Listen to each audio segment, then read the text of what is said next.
Mr. Moore, you certainly had an appreciative audience today, talking about growing more trees, and wood is good. That was the theme of your paper. And I'd like to find out more specifically what the situation is with the Canadian forests, and whether you think they're healthy or not, or what improvements do you think could be made to the state of Canadian forests right now? Well, most of Canada's forests are actually managed as natural forests or native forests.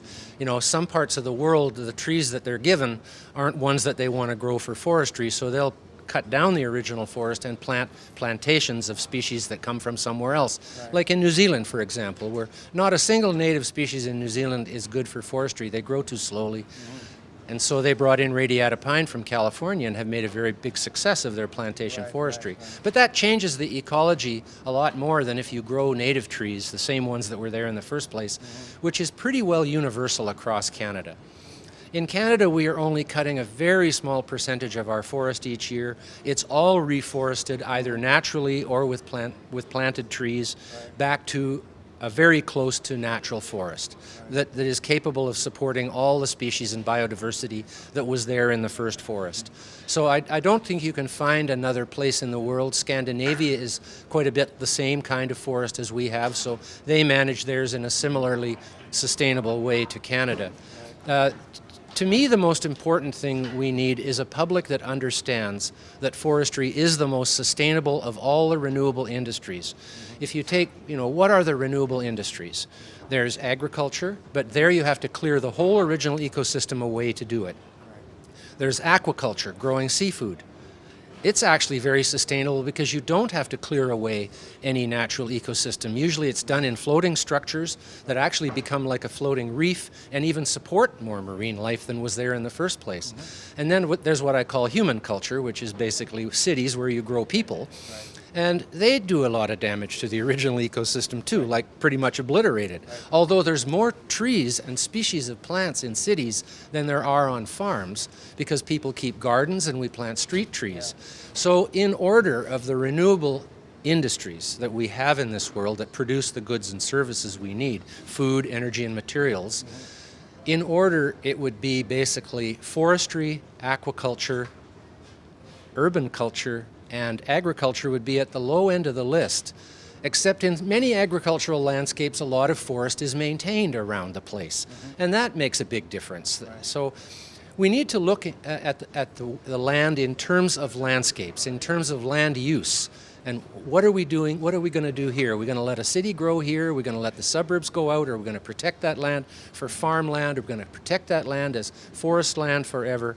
We need to think of how our land use system is. Because people start squabbling over individual areas of land about what it should be used for. It should be done in the context of a larger land use plan at regional levels, at provincial levels, and even at the national level as to what's going to be made into a park and what's going to be used for growing trees, what's going to be used for agriculture. And it depends to a large extent on the capability of that land. Right. You can't have agriculture on a Rocky Mountain slope, but you can make a national park or a ski hill up there. So our forestry is among the most sustainable in the world. There's simply no doubt about it. We are actually gaining forest in Canada over the last 30 or 40 years as land that was once cleared for farming has been put back to plantation forests. The same thing is happening in the United States. There's more forest now in the US than there was 50 years ago.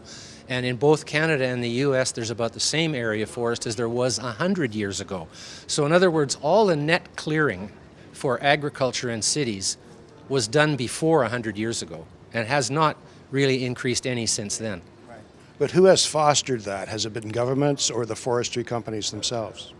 Well, the reason we have so much forest is precisely because we're using so much wood, mainly to build our houses and then using the byproduct from the sawmills to make paper. If we didn't need wood, no one would bother planting trees. They would clear the land and put sheep or cattle or corn or whatever they could use there to make money. But because forestry is often the best use of the land, and because people want wood to build their houses, we reforest our land, both public and private. And people don't understand that it's not the use of wood that is causing the forest to be lost. What causes forests to be lost is converting them to farming and cities and industry. What causes forests to be maintained for commercial purposes is the demand for wood. So when you buy a piece of lumber, you're sending a signal out into the marketplace to grow more trees. It's as simple as that, like with anything. I use the example, if there was a headline, tomatoes cure cancer, there'd be farmers lined up for bank loans and trying to buy more land and seeds to double, triple, quadruple the amount of tomatoes grown next year. But if the headline says tomatoes cause cancer, it'd be the opposite effect. No one would be stupid enough to grow tomatoes next year. And the same thing is with trees, only they have a longer life cycle. So there's more of a lag time from when you plant the seedling till when you harvest the tree. But the same principle of economic supply and demand is at work. The more wood we use, the more trees people will grow to supply that demand. And one of the problems is the retail sector spends a huge amount of money on sales and marketing and advertising.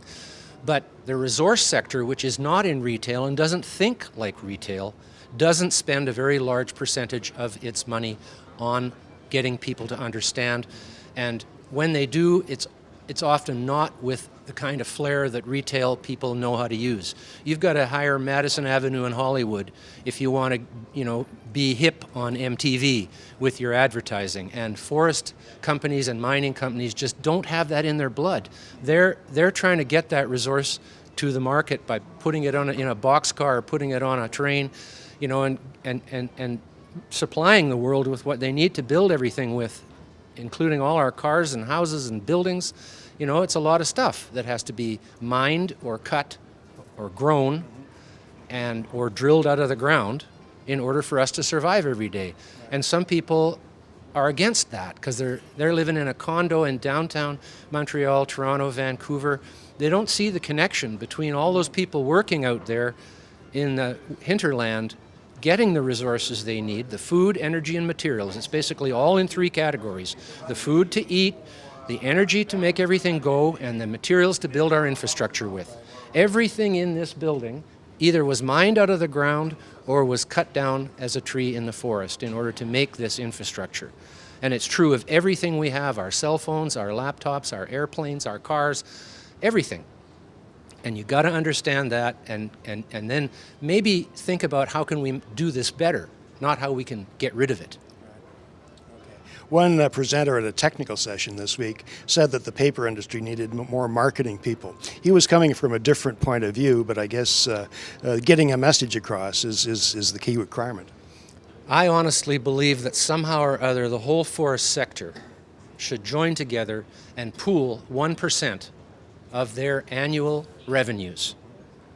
And just like they have the Research Center for Innovation in New Products, FP Innovation, they should have a center at least that big for marketing and public understanding, to explain to the people how this works, that it is the most renewable industry in the world, the most sustainable industry in the world. There's simply no doubt about that if you look at the actual situation. What could be more sustainable than growing forests? There's nothing.